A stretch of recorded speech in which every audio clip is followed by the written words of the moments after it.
یہ ہے حسنین اردو میڈیا۔ ہم دوسرے خطیب کو جو آواز دینے جا رہے ہیں فضیلت الشیخ حضرت مولانا توصیف مدنی حفظہ اللہ، استاد مدرسہ احمدیہ سلفیہ کو اس شعر کے ساتھ کہ حیات لے کے چلو کائنات لے کے چلو، حیات لے کے چلو کائنات لے کے چلو، ارے چلو تو سارے زمانے کو ساتھ لے کے چلو۔ محترم حضرت مولانا فضیلت الشیخ حضرت مولانا توصیف مدنی صاحب حفظہ اللہ آپ کے سامنے، پھر انشاءاللہ آپ کے سامنے عمر عبداللہ ہوں گے، حافظ محمد جسیم ہوں گے، مصطفیٰ لقمان ہوں گے۔ ہمارے پاس شاعروں کی ایک بڑی فہرست ہے اور مقررین۔ میں ایک بس بیچ میں بتا دوں، حضرت مولانا سعد النجیب صاحب، جس کو اگر دنیا آپ لوگوں نے یوٹیوب کے ذریعے سے سنا ہے اور آپ نے یوٹیوب کے ذریعے سے ان کی تقریر کو سنتے ہیں، اچھی تقریر اور اچھی نعت خوانی اور اچھی آواز کے مالک حضرت مولانا سعد النجیب صاحب ہمارے یہاں تشریف لائے ہیں، جس کو آپ یوٹیوب کے ذریعے سے دیکھ رہے ہیں۔ آج آپ اس کو براہ راست دیکھیں گے۔ آپ حضرات دل جمی سے تشریف رکھیے۔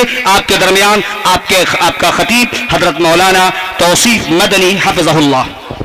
والصلاة والسلام على نبينا محمد وعلى آله وصحبه أجمعين، أما بعد، فيقول الله عز وجل ذكره في تنزيله الحكيم بعد أعوذ بالله السميع العليم من الشيطان الرجيم، بسم الله الرحمن الرحيم، يا أيها الذين آمنوا اتقوا الله ولتنظر نفس ما قدمت لغد واتقوا الله إن الله خبير بما تعملون۔ اسٹیج پر تشریف فرما علماء کرام اور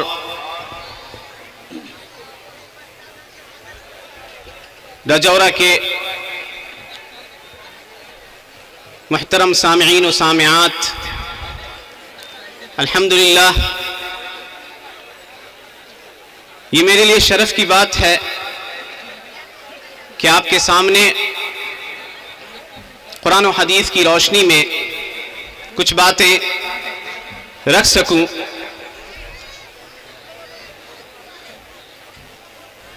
امید ہے کہ بغور سماعت کریں گے اور اس سے مستفید ہوں گے۔ محترم سامعین، اللہ سبحانہ وتعالیٰ کا بے پناہ شکر و احسان ہے کہ اس نے ہمیں اور آپ کو اس دنیا میں زندگی گزارنے کا موقع عنایت کیا، اور اس دنیا میں بود و باش رکھنے کے لیے، زندگی گزارنے کے لیے ہر وہ تمام وسائل اور چیزیں مہیا کر دیں جن کی ہمیں ضرورت تھی۔ اس وسیع و عریض کائنات کے اندر اگر ہم غور کریں تو اللہ کی بے شمار نشانیاں چھپی پڑی ہیں، اور قرآن کریم پڑھیں گے تو جا بجا ان نشانیوں کی طرف اللہ سبحانہ وتعالی ہمیں متوجہ کرتا ہے۔ کہیں دن و رات کی آمد و رفت کو، کہیں گردش لیل و نہار کو، کہیں اس وسیع و عریض نیلگو آسمان اور کہیں اس مسطح زمین کو اللہ اپنے لیے اپنی نشانیوں میں سے ایک نشانی قرار دیتا ہے۔ اللہ سبحانہ وتعالیٰ کہتا ہے 20ویں پارے کی آیت، قُلْ أَرَأَيْتُمْ إِنْ جَعَلَ اللَّهُ عَلَيْكُمُ اللَّيْلَ سَرْمَدًا إِلَى يَوْمِ الْقِيَامَةِ مَنْ إِلَٰهٌ غَيْرُ اللَّهِ يَأْتِيكُمْ بِضِيَاءٍ أَفَلَا تَسْمَعُونَ۔ کہ نبی کہہ دیجئے لوگوں سے کہ اگر اللہ کے علاوہ کوئی معبود ہوتا جو معبود برحق ہوتا،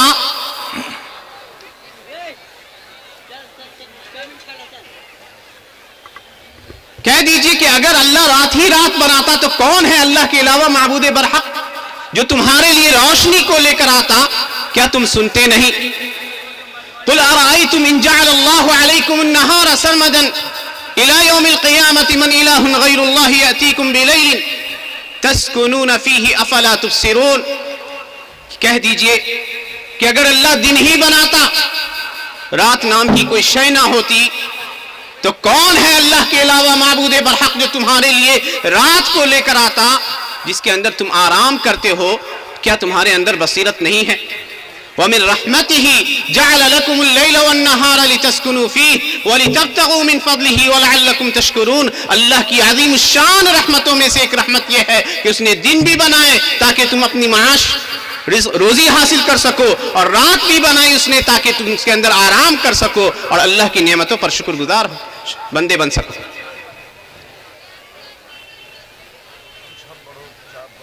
عظیم نعمت اللہ کی یہ ہے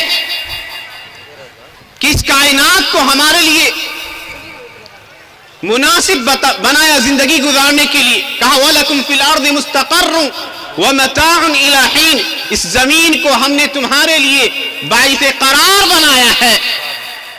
اور اسی لیے ایک بڑی نکتے کی بات لکھی ہے علامہ ابن عثیمین رحمہ اللہ نے، دور جدید کے مشہور ترین عالموں میں سے۔ وہ کہتے ہیں کہ آج انسان خلاؤں کا چکر لگا رہا ہے، زمین اپنی وسعت کے باوجود لوگوں پر تنگ ہو رہی ہے، وہ دوسرے پلینٹس کی طرف جانا چاہتا ہے۔ کوئی مارس پہ زمینیں خرید رہا ہے اس لیے کہ اگر زمین تنگ ہو جائے تو وہ دوسرے سیارے پہ جا کے زندگی گزار سکے۔ یاد رکھیے اللہ سبحانہ وتعالیٰ نے کہا ہے وَلَكُمْ فِي الْأَرْضِ مُسْتَقَرٌ، تمہارے لیے قرار حاصل کرنے کی جگہ یہ زمین ہے۔ تو کسی دوسرے پلینٹ پہ، کسی دوسرے سیارے پہ انسان بود و باش نہیں اختیار کر سکتا۔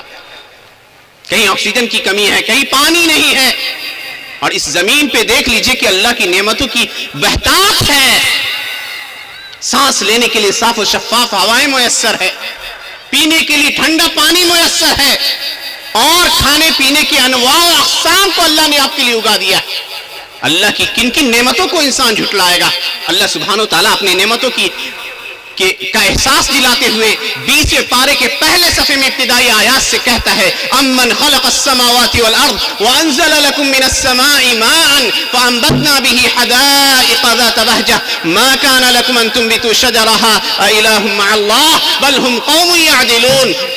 ذرا پوچھئے ان سے کہ کون ہے جس نے اس وسیع و عریض کائنات کو پیدا کیا، آسمان و زمین کو پیدا کیا، اور کون ہے جو آسمان سے تمہارے لیے بارشیں نازل کرتا ہے جس کے نتیجے میں مختلف طرح کے پودے اگتے ہیں، نباتات اور کھانے پینے کے انواع اقسام کی چیزیں اگتی ہیں۔ اِلٰہ مع اللہ، کیا اللہ کے علاوہ کوئی معبود برحق ہے؟ لوگوں کی اکثریت حق کی راہوں سے انحراف کرتی ہے۔ امن جعل الارض قرارا وجعل خلالها انهارا وجعل لها رواسي وجعل بين البحرين حاجزا اإله مع الله بل اکثرهم لا يعلمون۔ کہہ دیجئے کہ کون ہے جس نے اس زمین کو تمہارے لیے سکون کی جگہ بنایا، اس کے بیچوں بیچ نہریں جاری کر دی اور اس کے اندر پہاڑ گاڑ دیے؟ کیا اللہ کے علاوہ کوئی معبود برحق ہے؟ اکثریت لوگوں کی ناواقف ہے۔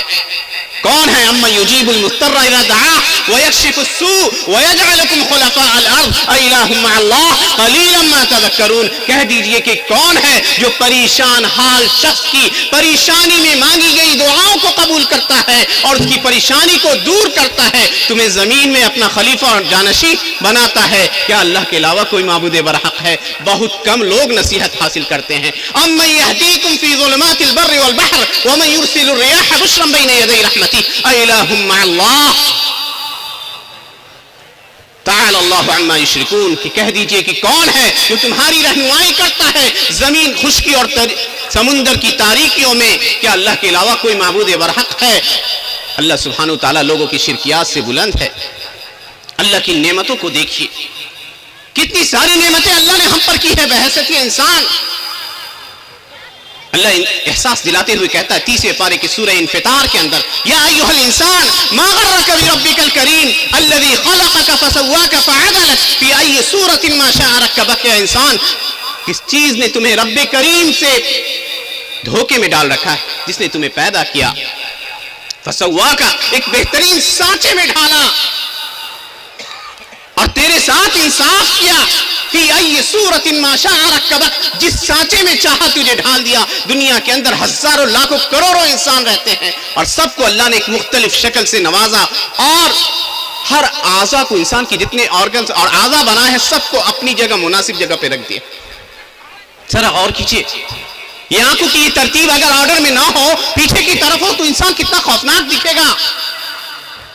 یہ زبان، یہ دانت اگر اس کے اوپر ہونٹوں کا غلاف نہ ہو تو انسان کتنا ڈراؤنا دکھے گا۔ اللہ کہتا ہے سورۃ البلد میں 30ویں پارے کی سورہ ہے، الم نجعل له عینین ولسانا وشفتین وہدیناہ النجدین، کیا ہم نے انسان کے لیے دو ہونٹ نہ بنائے، دو آنکھیں نہ بنائی؟ کیا انسان کے لیے دو ہونٹ نہ بنائے اور ایک زبان نہیں اسے عطا کیا جس کے ذریعے وہ گفتگو کرتا ہے؟ اللہ کی نعمتوں کی قدر کیجیے اور اس کے مقصد کو جانیے کہ اللہ نے ہمیں پیدا کیوں کیا۔ دنیا کے اندر جتنی چیزیں ہیں سب کو انسان کے لیے مسخر کر دیا۔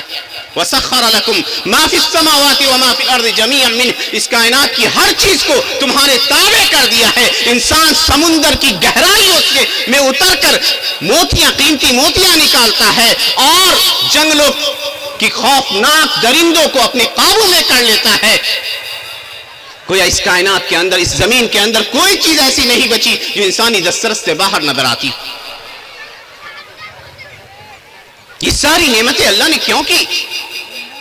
کیا صرف اس لیے کہ ہم اس دنیا میں آئے، ایک متعین وقت اس دنیا میں گزار دیا اور اس کے بعد ہمیں اپنے اعمال کے اوپر جواب دہ نہیں ہونا ہے؟ ہماری خلقت یا ہمارے لیے جو انعامات اللہ نے کیے ہیں، جن انعامات کا سرسری طور پہ ہم نے ذکر کیا ہے، یہ صرف یوں ہی کیے ہیں؟ نہیں میرے بھائیوں، سب سے پہلی چیز جس کی طرف قرآن اشارہ کرتا ہے کہ انسانوں اور جنات کی تخلیق کا بنیادی مقصد ہے وَمَا خَلَقْتُ الْجِنَّ وَالْإِنسَ إِلَّا لِيَعْبُدُونَ، میں نے انسان اور جنات کو اپنی بندگی کے لیے پیدا کیا۔ تو اللہ کی بندگی، اللہ کی عبادت، یہ پہلا مقصد ہے اس دنیا میں انسانوں کو بسانے کا، کہ اللہ کی بندگی کی جائے، اللہ کو اس کی عبادت میں تنہا سمجھا جائے۔ اسی لیے بہت سے علماء نے لیعبدون کی تفسیر لیوحدون سے کی ہے۔ کچھ اور مقاصد ہیں،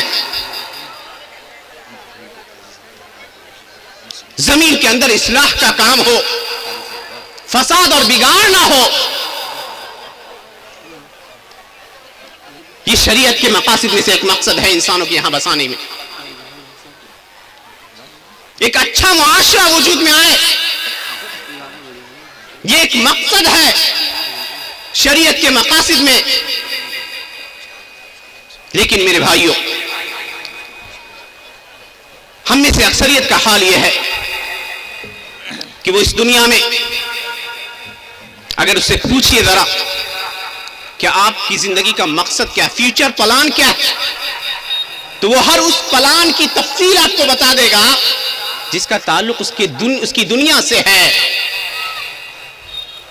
بچہ ابھی اس کے یہاں چھوٹا ہے، اس بچے کو کیا بننا ہے کل ہو کر، وہ ساری چیزوں کی پلاننگ کر رہا ہے کہ بچے کو ڈاکٹر بنانا ہے تو کس طرح سے اس کی تعلیم کا انتظام کیا جائے،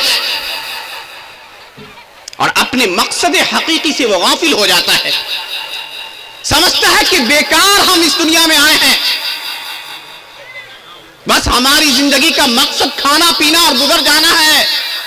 اللہ نے بارہا قرآن کریم میں ٹوکا ہے، اَيَحْسَبُ الْإِنسَانُ أَن يُتْرَكَ سُدًى، کیا انسان سمجھتا ہے کہ اسے بیکار چھوڑ دیا جائے گا؟ عبداللہ بن مسعود رضی اللہ عنہ فقہائے صحابہ میں سے ہیں، کہتے ہیں لا یؤمر ولا ینہا، کیا اسے اللہ کی بندگی کا حکم نہیں دیا جائے گا، بری چیزوں سے روکا نہیں جائے گا؟ دوسری جگہ اللہ کہتا ہے الف لام میم احسب الناس ان یترکوا ان یقولوا آمنا وهم لا یفتنون، کیا لوگوں نے یہ سمجھ رکھا ہے کہ وہ ایسے ہی چھوڑ دیے جائیں گے؟ اللہ انہیں آزمائے گا نہیں، اس دنیا کے ذریعے ضرور آزمائے گا۔ افحسبتم انما خلقناکم عبثا وانکم الینا لا ترجعون، کیا تم نے سمجھ رکھا ہے کہ ہم نے تمہیں یوں ہی پیدا کیا، تمہاری پیدائش کا کوئی مقصد نہیں ہے اور تم ہماری طرف نہیں لوٹائے جاؤ گے، تم نے یہ سمجھ رکھا ہے۔ چنانچہ انسان پوری زندگی، پوری جوانی، پوری قوت اور طاقت اپنی دنیا کے حصول کے لیے لگا دیتا ہے، وہ اپنے بچے کے مستقبل کے لیے اپنی صحت کو داؤں پر لگانے سے باز نہیں آتا، اپنی بیوی کو خوش کرنے کے لیے اپنی راحت اور آرام کو ترک کرنے پر آمادہ نظر آتا ہے۔ وہ دن کو رات سے ملا دیتا ہے اور رات کو دن سے ملا دیتا ہے، اتنی محنت کرتا ہے اس دنیا کو حاصل کرنے کے لیے، گویا آخرت اس کے نظروں میں کچھ ہے ہی نہیں۔ لیکن یہ بیوی اور یہ بچے، کیا یہ اس کے لیے نفع بخش ہوں گے؟ کیا یہ ان کے لیے اس شخص کے لیے کام آئیں گے؟ قرآن کہتا ہے، اللہ سبحانہ وتعالیٰ سورہ عبس وتولیٰ میں کہتا ہے، یوم یفر المرء من اخیہ وامہ وابیہ وصاحبتہ وبنیہ لکل امرئ منہم یومئذ شأن یغنیہ، کہ یاد کیجیے اس دن کو جب قیامت کی چیخ آئے گی، اس دن انسان اپنے بھائی سے بھاگے گا جس بھائی کے لیے جان قربان کر دینے کو تیار رہتا ہے۔ وَأُمِّهِ وَأَبِيهِ، اپنی ماں اور باپ سے بھاگے گا جن والدین کے لیے وہ دنیا کی ہر نعمت کو حاضر کرنے پر تیار رہتا ہے، جن کی خوشیوں کے لیے وہ اپنی خوشیاں بھول جاتا ہے، اپنے والدین کو دیکھے گا تو سائڈ سے نکل جائے گا، کہیں امی اور یا کہیں ابا کچھ ہماری نیکیاں نہ مانگ لیں ہم سے۔ اس سے بڑھ کر دیکھ لیجئے، اللہ کہتا ہے وَصَاحِبَتِهِ وَبَنِيهِ، اور جس بیوی کو خوش کرنے کے لیے وہ اپنی جان تک لگا دیتا ہے، اپنی راحت اور آرام کو ترک کر دیتا ہے، حلال و حرام کی تمیز بسا اوقات بھول جاتا ہے، اس بیوی کو دیکھتے ہی بھاگے گا، کہیں بیوی مانگ نہ لے کی ہماری، اور اپنے ان بچوں سے بھاگے گا جن کے لیے وہ سب کچھ قربان کرنے پر ہر لمحہ تیار رہتا ہے۔ یہ آپ کے قریبی رشتہ دار ہیں، یہ ماں باپ، یہ بیوی، یہ بچے، یہ انسان کے لیے سرمایہ حیات ہوا کرتے ہیں دنیا میں، اور یہ وہ لوگ جن سے آپ بھاگیے گا یہ آپ کے کچھ کام نہیں آئیں گے اس وقت جب آپ کو اپنے کاندھوں پر اٹھا کر لے جائیں گے یہ لوگ اور آپ کو مٹی کے اندر دبا دیا جائے گا۔ آپ کے اوپر مٹی ڈالنے کے بعد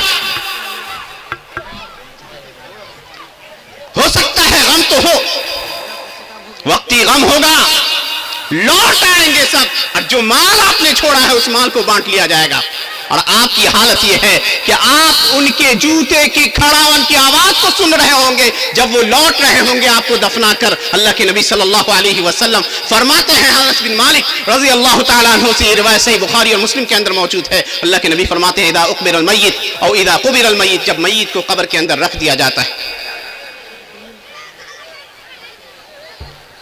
فإنه يسمع قرع نعالهم، تو میت مردہ شخص اپنے رشتہ دار اور جن لوگوں نے اس کے دفن میں شرکت کی ہے ان کے پاؤں کی ان کے جوتوں کی آواز کو سنتا رہتا ہے۔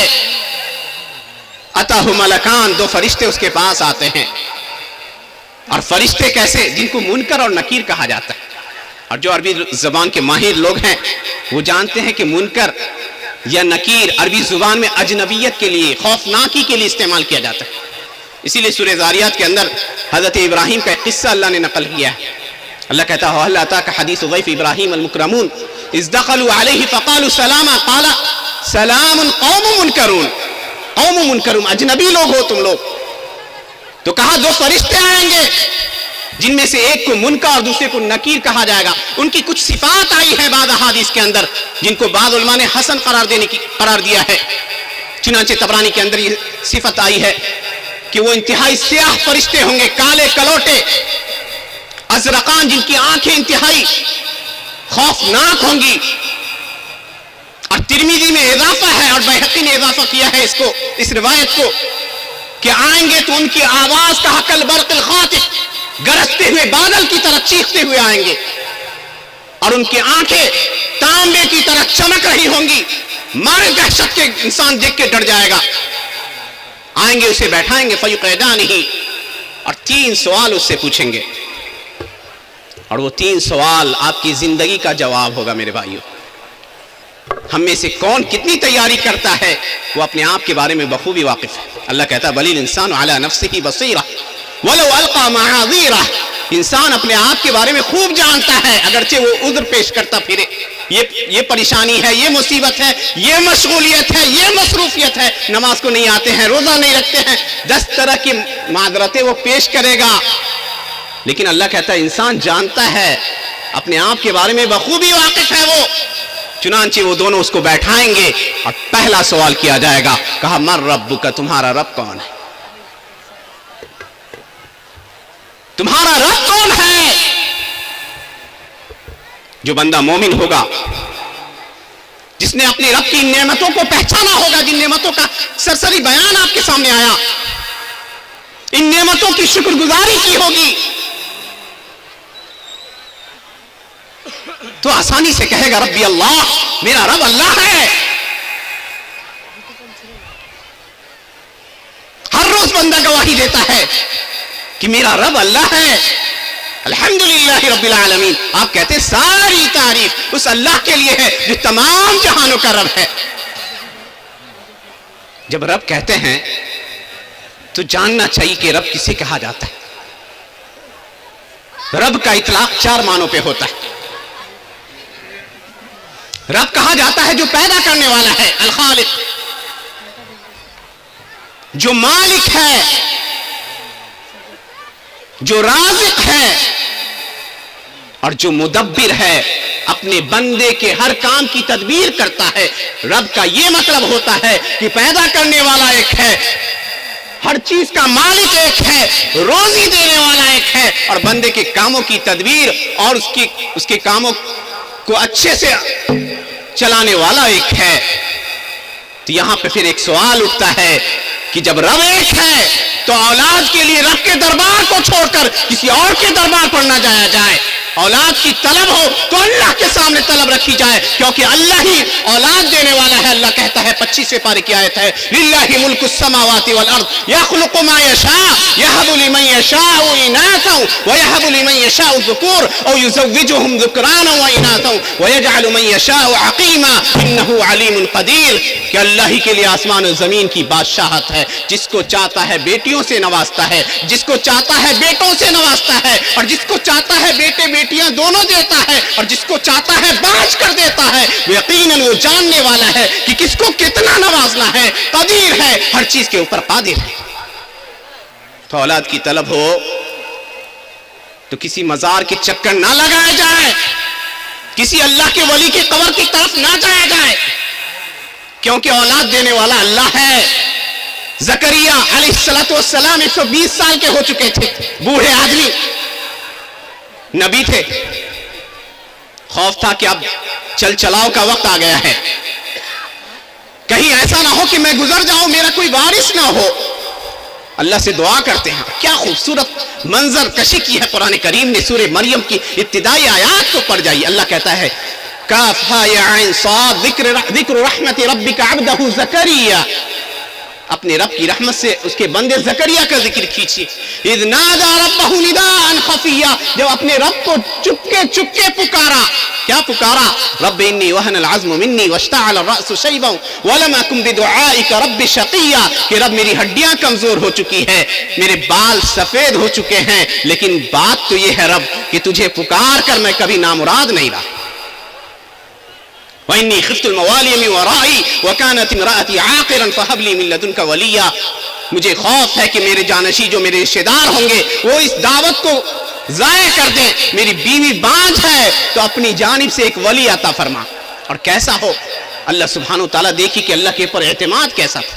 ایک بوڑھے شخص کو، ایک بوڑھی عورت کو اللہ اولاد دیتا ہے اس وقت جب وہ مایوس ہو چکے. تو جن کو اولاد چاہیے وہ ادھر ادھر کے درباروں میں چکر لگانے کے بجائے اللہ کے دربار میں جھکیں، اللہ سے سوال کریں.